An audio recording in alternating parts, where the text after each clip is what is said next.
আসসালামু আলাইকুম রাহমাতুল্লাহ। আপনাদের সকলকে মাহে রমজানের শুভেচ্ছা। আশা করি সকলে ভালো আছেন। আমিও আল্লাহ পাকের রহমতে মাহে রমজানের বরকতে আপনাদের দোয়া ও ভালোবাসায় খুব ভালো আছি। আপনারা যেভাবে রেসপন্স করছেন, এভাবে যদি রেসপন্স করে যান, আমাকে যদি এভাবে আপনারা সাপোর্ট দেন, আশা করি আরো ভালো কিছু পাবেন।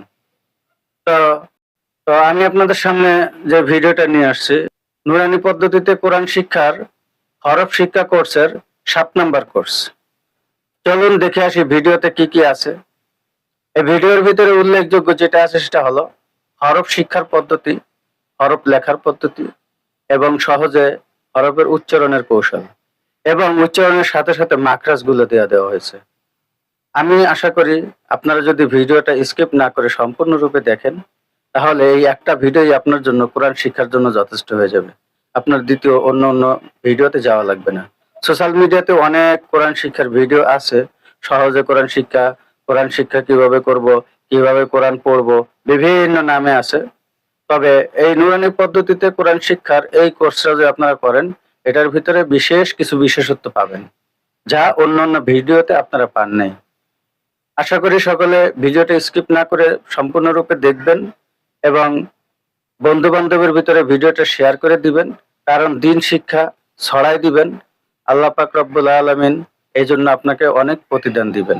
হাদিস শরীফে আছে, বাল্লিগু আন্নি ওয়ালাউ আয়া। আল্লাহ রাসূল সাল্লাল্লাহু আলাইহি ওয়াসাল্লাম বলছেন, আমার পক্ষ হতে একটি বাণী হলেও পৌঁছাইয়া দাও। এখন হাদিসের বাণী পৌঁছাই দিবেন, এই হাদিসের বাণী যেরকম পৌঁছাই দিবেন, সেরকম যে আপনি যেরকম সব পাবেন শিখা, আরেকজনের শিখলেও আপনি সেই পরিমাণের সব পাবেন। তাহলে আশা করি আপনারা এই ভিডিওটা ছড়াই দিতে কার্পণ্য করবেন না, কারণ এতে করে আপনাদেরই ফায়দা হবে। যত বেশি রেসপন্স পাবো, তত বেশি আপনারা ভালো কিছু পাবেন। যত আপনাদের সাপোর্ট কমে যাবে, তত আমাদের উৎসাহ কমে যাবে। দেখেন, একটা ভিডিও বানাই আপনাদের কাছে আমরা তেমন কিছুই চাই না।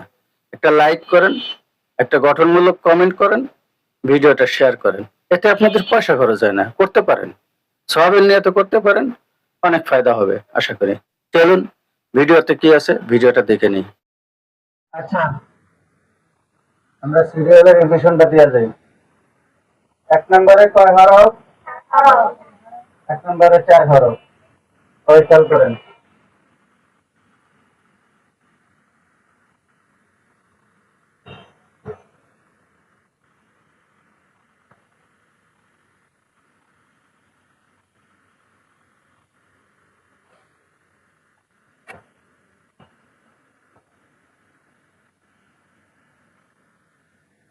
এক নম্বরে ৪ হরফ। ১ নম্বরে ৪ হরফ। আলিফ। আলিফ। মিম।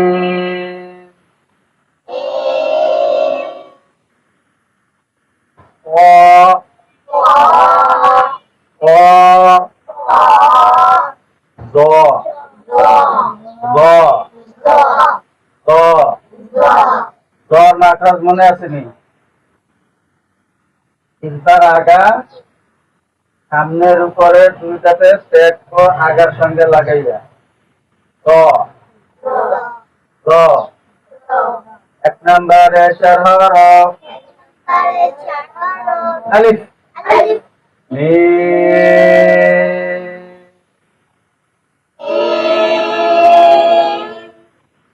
মিম।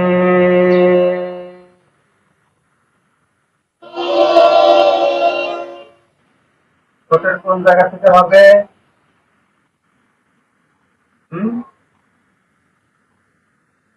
আবার ঠোঁটের কোন ভাগ?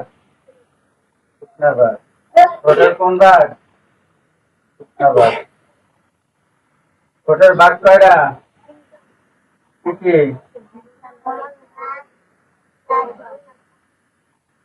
ভিজা ভাগ, শুকনা ভাগ, বহির্ভাগ, নাকি?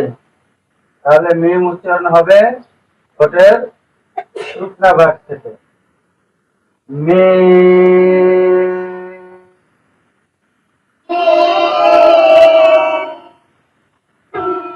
অ।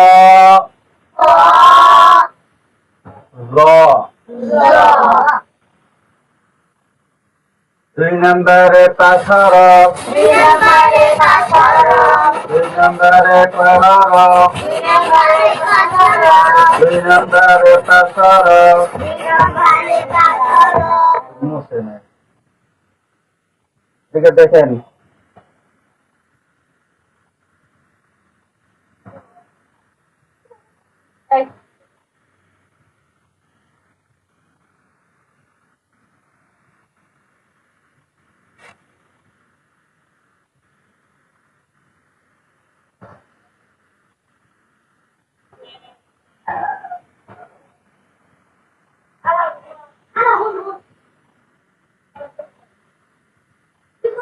এই তিনটা হয়েছিল, ঠিক আছে নি? বা, তা, ভা, এই তিনটা হরফ আমাদের হয়ে গেছে। এই তিনটা কৌশল আমাদের। চতুর্থ হরফ লেখার জন্য আমরা বা শিখছিলাম যেইভাবে, তা কি নিয়মে হবে? বা শিখছিলাম এই যে, বা শিখতে আমরা প্রথমে একটা দাগ দিছিলাম ছোট্ট করে, তাই না? এটার নিচে এসে এইভাবে টান দিয়ে আমরা এভাবে উঠাইছি, ঠিক আছে?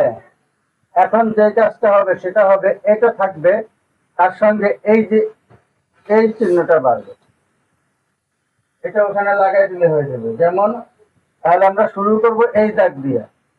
কোন দাগ দিয়ে? নিচে একটা দাগ দিয়ে, এই দাগ দিয়ে আমরা শুরু করব।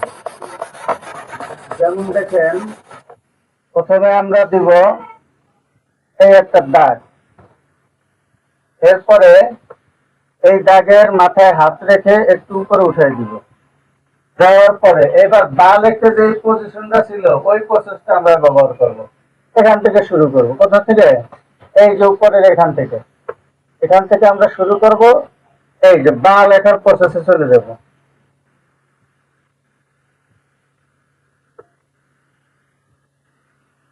বা লেখার প্রসেসে আমরা চলে যাব।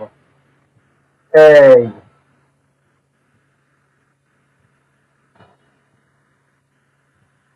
দেখছেন, সহজ না?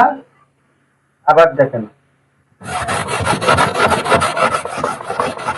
আমরা যে বা লিখছিলাম এই প্রসেসে দেখেন, এই যে হলো বা, এই বার প্রসেসটাই আমরা চালাবো ওই মাথাটা আগে লেখার পরে।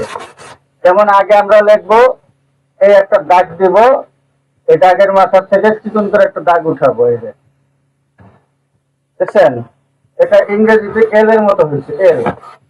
এরপরে এখান থেকে আমরা বার পজিশনটা ধরবো, এই যে এখান থেকে ধরে এভাবে টান দিয়ে এনে এইভাবে নিয়ে পুরোটাই আর কি বার পজিশন, বুঝতে পারছেন? এরপরে দিয়ে দেবো আমরা উপরে একটা নোট। সকালে আমার দিকে তাকান,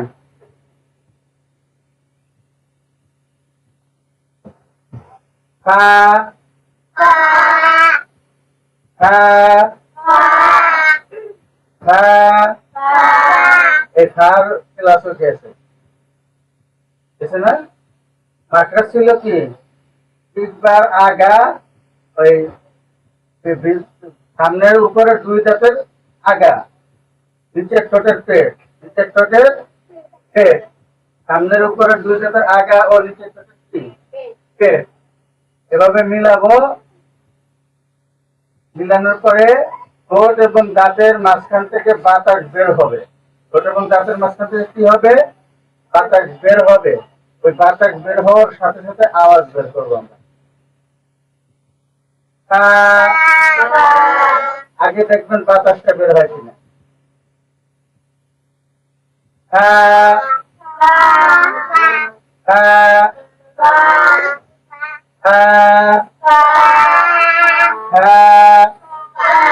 এটা আমাদের ক্লাস হয়ে গেছে। এবার দেখেন 4 নাম্বার হরফ গেল, 5 নাম্বার হরফে আমরা যাব।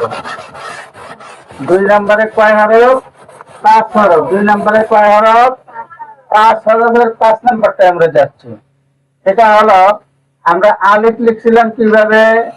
এই এবার আমরা আলিফ লিখছিলাম না, আলিফ দিয়ে হবে এবার। আলিফ আর বা, আলিফ আর কি, বা শেপ আর হলো আলিফ। এই দুটো আমরা একত্রিত করব, তাহলে দেখবেন যে আর একটা হরফে রূপান্তর হবে। এদিকে দেখেন, প্রথমে আমরা একটা আলিফ লিখলাম, লেখার পরে এই যে বার মতন করে টান দিয়ে উঠে নিয়ে আসলাম, বুঝছেন? এরপরে ভিতরে একটা ট্যাস দিয়ে দিব, ভিতরে একটা কি দিয়ে দিব? ট্যাস দিয়ে দিব। তাহলে আমরা এবার 5 নাম্বারের মাত্রাজের হরফে গেছি। কয় নাম্বারের মাত্রাজ? 5 নাম্বার মাত্রাজ কি ছিল?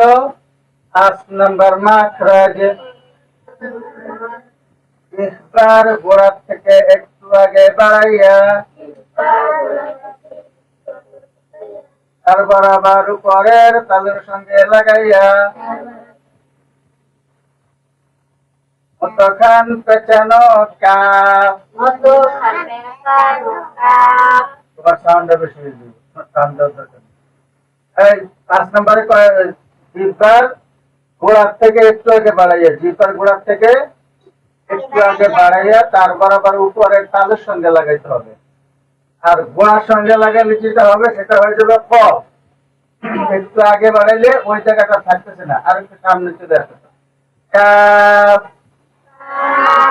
কাপ কাপ, গলার ভিতরে যেন ভুলেও যায় না, ঠিক আছে? কাপ